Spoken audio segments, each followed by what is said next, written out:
Nathan, Grace, a pleasure to be speaking with you both today. Nathan, two-parter for you. How are you? That's the first thing. And then the second thing is very ambitious of you to want to direct, write, and star in a film. Did you know, and this is the second part of that question, did you know you wanted to have all those jobs, or was it an accident? Um, I guess how am I? Yep, good. Just busy the usual. I guess for the second question, it's one of those things like as a scriptwriter, your job's kind of finished when the script's handed over, even although I handed it over to myself, so to speak. So that's, obviously that's a pre-production thing, and then the actual production is just trying to do that justice. From a director's point of view, I mean, Andy, the DOP, also co-directed as well. So that takes a little bit of pressure off me. I mean, Andy's very good.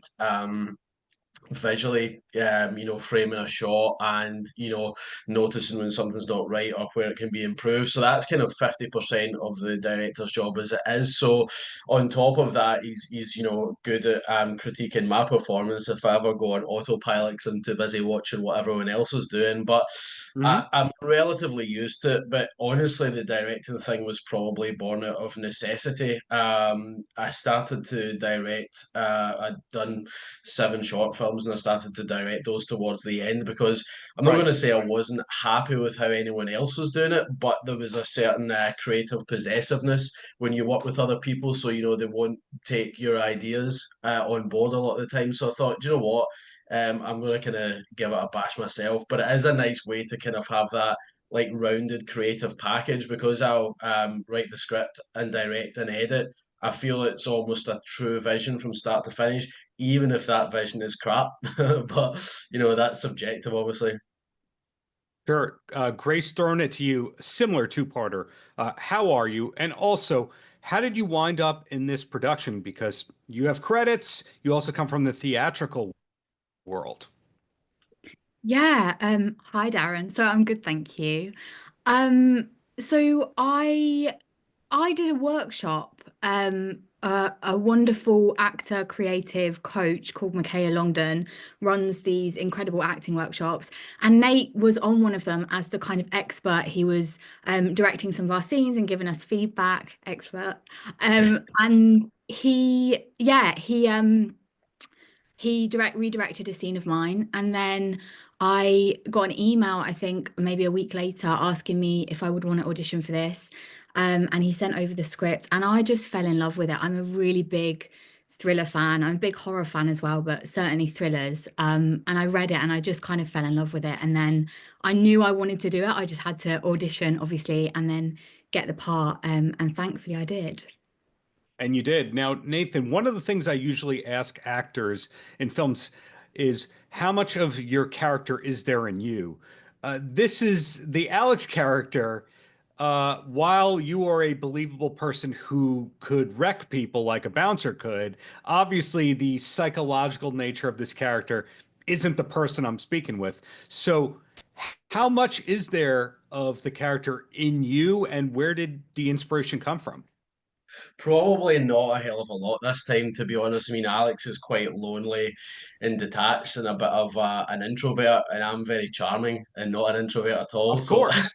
Yeah. no, yeah, he's not really very much like me. I mean, he's a little bit humorless and shy, kind of direct and to the point and introverted. So, really, that was just.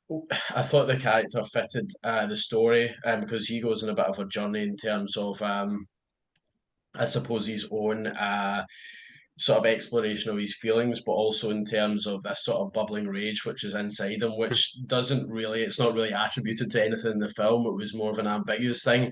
But I Right. would say that you know, I wanted to kind of do a character like that. I mean, some of the inspiration was actually taken from the film You Were Never Really Here.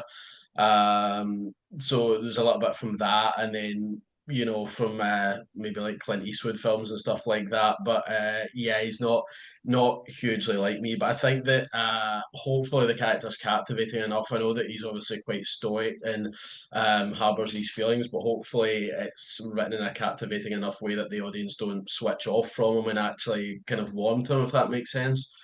Hmm. Now, Grace, similar question at you. How much of there is the character in you or you in the character?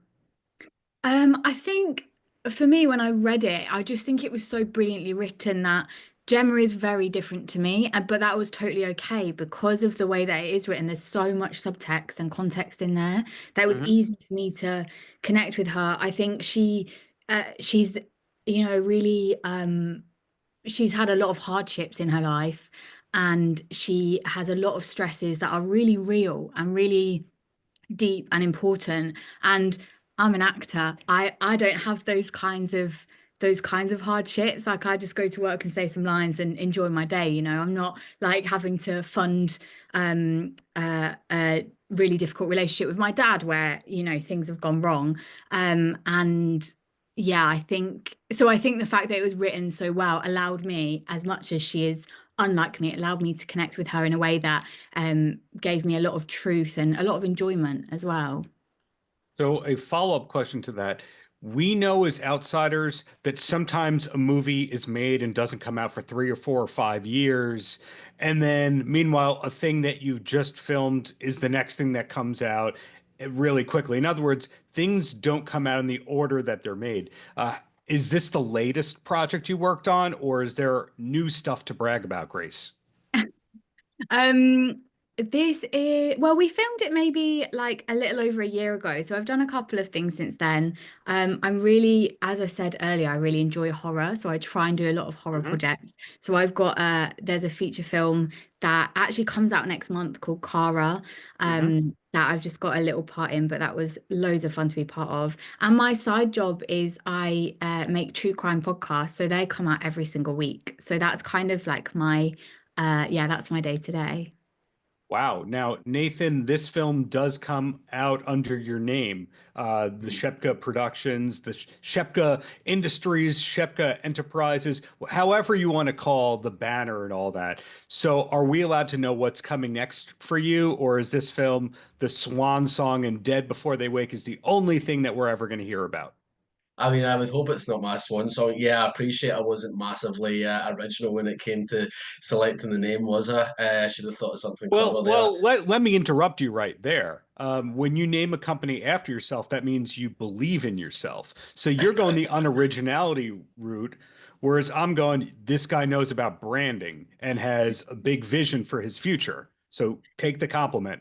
Oh, cheers, bro. I mean, if the films don't turn out too well, I could be changing my second name to Smith or something. But um, no, we've got another one coming out next month, which is a sort of gothic horror thing set in the 1940s called The Baby in the Basket. That was kind of concurrently shooting with Day Before They Wait, just the way that it worked out.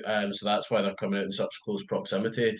Mhm. And then we've just started production on something else for probably early next year. It'll be released. So yeah. So in the case of those new projects, do you also have too many jobs on those as well? Yeah, yeah. I think one job is too many jobs for me, but yeah, yeah.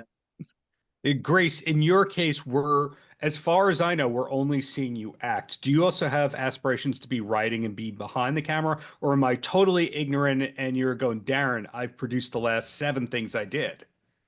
I actually wrote this film. I don't know if you knew that. No, not really. I'm not a writer.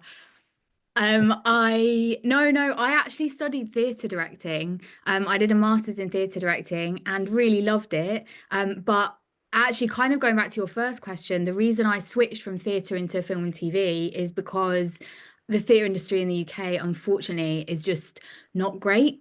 There's not a huge amount of opportunities. The pay's crap, to be honest. So I sort of Right. have shifted into TV and film, and TV and film direction is so different to theatre direction, as you probably know.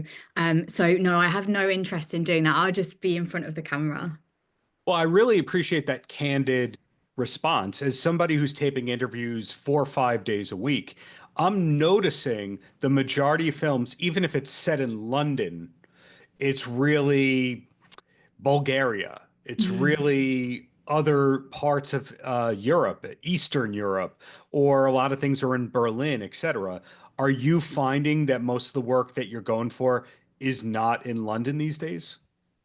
Yeah, I mean, even in the UK, like well, I've it's been rare that I've filmed in London. If I have done, it's been slightly outside. It's so expensive to shoot there that I think, yeah, there's always people are always looking for alternatives. And a lot of the auditions I have as well are they specify that you'll be going abroad. So yeah, I think that's more and more common. And Nathan, a question in a totally different direction for you because we've established you work a lot, you have projects going on at the same time, so you're able to compartmentalize and focus on what you need to. But when you're not busy working, what's the main passion or hobby? So I go to the gym quite a lot. I do that kind of 5, 6 times a week. It's a good. It's as much a sort of mental thing as it is a physical thing. I'll go and see films. Sometimes I'll just pick a random weeknight and a random film and literally go see it myself. Sit up the back, look a bit of a creep. I like music, so I listen to a lot of music. I play badminton as well. There's probably some stuff I forgot about, but yeah. We're going to come back to the music question in a second, but Grace, same question at you. When you're not busy struggling for the craft and the passion, all that, where does your time go? I mean, similar to Nate, I love to watch films, so I'll go to the cinema all the time. I also, shamelessly, I actually realize I'm wearing my gym jumper.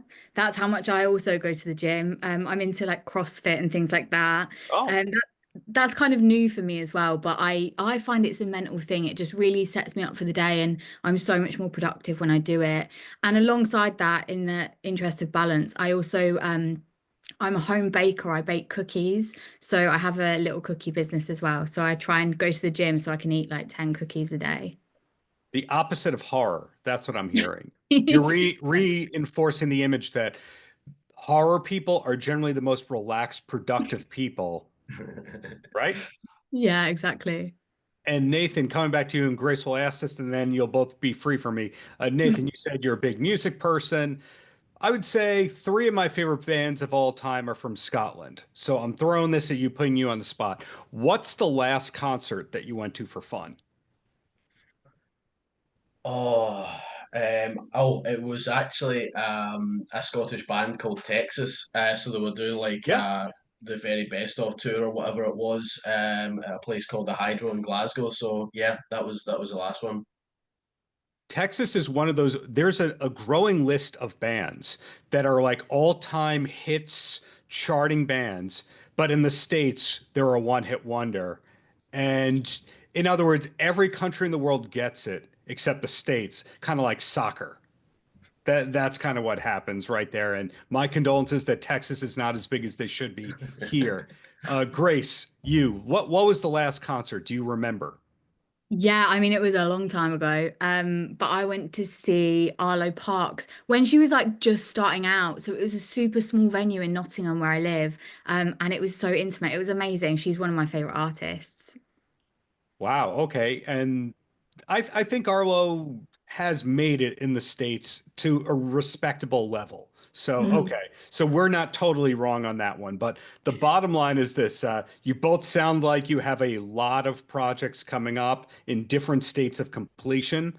You're both people who like going to the movies and following movies when you're not in them. You both clearly like music, but to different levels. You're both fitness people, and you're both in Dead Before They Wake. Is there anything that I've missed? Anything that people should know? I don't think so. I mean, I guess if you like dark thrillers, then go check out Dead Before They Wake. It just wouldn't be an interview if I didn't do the 5 second plug at the end with it. There you go, Grace, the last word. Anything we've missed? Otherwise, I thank you kindly for your time. No, no, that's it. Thanks so much. It's been really fun. Paltrocast.